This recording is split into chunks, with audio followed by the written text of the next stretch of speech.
আসসালামু আলাইকুম। আপনারা সবাই কেমন আছেন? আলহামদুলিল্লাহ আমি অনেক ভালো আছি। আজকে আপনাদেরকে তৈরি করে দেখাবো গরুর মাংসের মজার রেসিপি। খুবই সহজ রেসিপিতে কিন্তু একটু স্পেশাল, যেহেতু মশলা সেহেতু একটু স্পেশাল তো অবশ্যই হবে। আর অনেক সহজ রেসিপিতে করব, যেটা যে কোনো কেউ একই রেসিপিতে কিন্তু রান্না করতে পারবে। অনেকে বলেন যে এই তো পথ থাকে না আপু, একটু সহজ রেসিপি। আসলে অনেক সহজ রেসিপি ইনশাআল্লাহ দেওয়ার চেষ্টা করেছি, আপনারা সবাই একইভাবে করতে পারবেন। আমি এখানে নিয়ে নিয়েছি 2.5 কেজি মাংসটা আমি কেটে ধুয়ে নিয়ে নিয়েছি।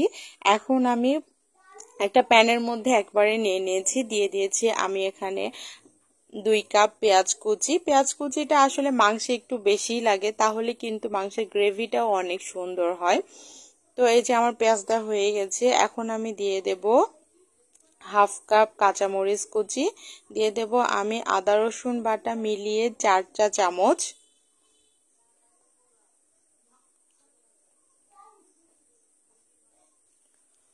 মরিচের গুঁড়া দিয়ে দিচ্ছি আমি এখানে 1.5 চা চামচেরও একটু কম, যেহেতু আমার বাচ্চা আছে বাসায় এবং শ্বশুর আছে, বা ইভেন আমাদের বাসায় সবাই একটু ঝালটা কমই খায়, এজন্য ঝালটা একটু কম ইউজ করার চেষ্টা করি। দিয়ে দিয়েছি আমি 1.5 চা চামচ হলুদের গুঁড়া, দিয়ে দিয়েছি 3 চা চামচ জিরা ধনিয়ার গুঁড়া, লবণ দিয়ে দিচ্ছি পরিমাণ মতো।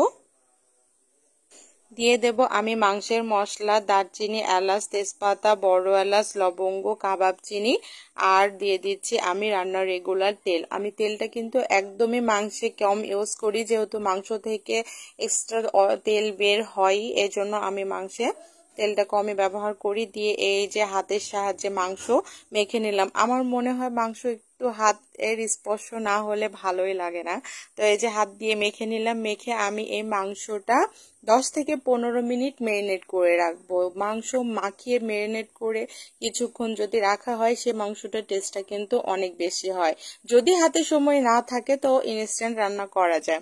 এই যে আমি ঢাকনা দিয়ে ঢেকে কিছুক্ষণ আমি ম্যারিনেট করে রেখেছিলাম, তারপরে আমি চুলা ধরিয়ে দিয়েছি। দিয়ে এই যে মাংসটা এখন আমি কষিয়ে নেব। আমি কমপক্ষে আধা ঘন্টা 30 মিনিট আমি মাংসটা কষিয়ে নেব। আমি ঢাকনাটা ঢেকে দিয়েছি এবং খুলে আবারও পানি শুকিয়ে গেলে পানি দিয়েছি। তারপরে মাংস থেকে তো এক্সট্রা পানি বের হয়ই, তারপরেও আমার একটু পানি লেগেছে, আমি এটা দিয়ে মাংসটা সুন্দর করে কষিয়ে নিয়েছি। যতক্ষণ পর্যন্ত না ভালো করে কষানো হবে ততক্ষণ পর্যন্ত নেড়ে চেড়ে দিয়ে আমি সুন্দর করে কষিয়ে নেব। তো এই যে আমি 30 থেকে 35 মিনিট টোটালি কষিয়ে নিয়েছি। কষানোর পরে আমি এখন একটু ঝোল দিয়ে দেব। আমার কিন্তু মাংসটা প্রায় সিদ্ধ হয়ে গেছে। একটু আমি মাংসটা দেখে নিচ্ছি কতটা সেদ্ধ হয়েছে। এই যে আমার কিন্তু মাংস সেদ্ধ হয়ে গেছে দেখে বোঝা যাচ্ছে। এখন আমি শুধু 2 মগ পানি দেব, যেহেতু আমার মাংসটা অনেকটা সেদ্ধ হয়ে গেছে, এর জন্য আমি আর বেশি পানি দেব না। এখানে আমি 2 মগ পানি দিয়ে দেব। দিয়ে একটু মাংসটা সুন্দর করে নেড়ে দিয়ে দিলাম। দিয়ে আমি এখন ঢাকনা দিয়ে দেব। আর আমি এখন ঝোলটা শুকানো পর্যন্ত অপেক্ষা করব।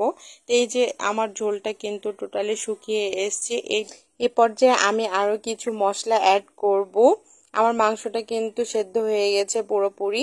আমি দিয়ে দিলাম আবারও একটু লবণটা দেখে লবণ দিয়ে দিলাম পরিমাণ মতো, আর দিয়ে দিলাম কিছু কাঁচামরিচটা কিন্তু মাংস হওয়ার শেষ পর্যায়ে দিলে এই কাঁচামরিচের ফ্লেভারটা থেকে যায় এবং খেতেও ভালো লাগে।